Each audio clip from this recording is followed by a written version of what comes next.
So this is how you can redeem the new codes for Blue Lock Rivals.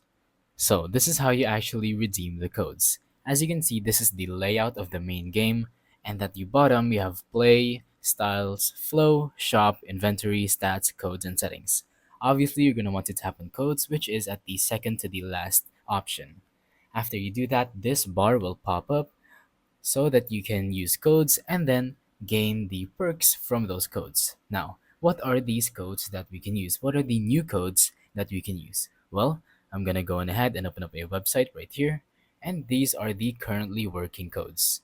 So, these codes give different amounts of items and resources in the game, which you can use to level up your characters. There are currently no expired codes. I think that's because Blue Lock Rivals is a pretty new game, but yeah, these are the currently working codes.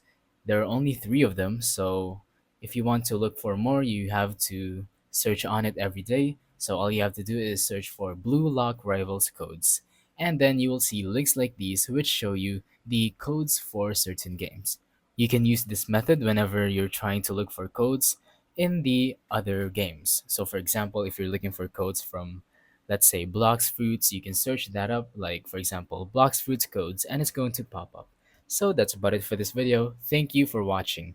Don't forget to leave a like, subscribe, and let us know in the comments down below if the tutorial worked or if you have any questions. Thank you and goodbye.